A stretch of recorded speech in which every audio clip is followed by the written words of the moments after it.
Hey, hello from the Tyrol, Austria.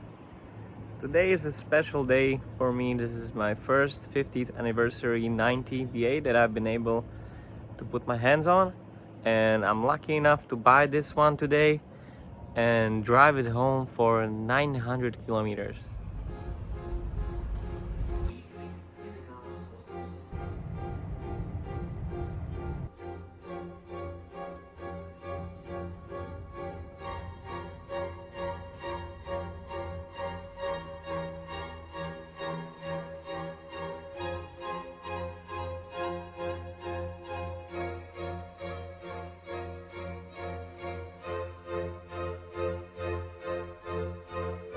What a journey and what a car.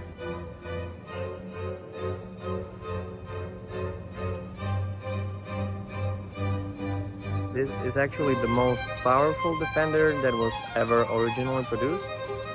It has like 136 kilowatts with a 4-liter V8.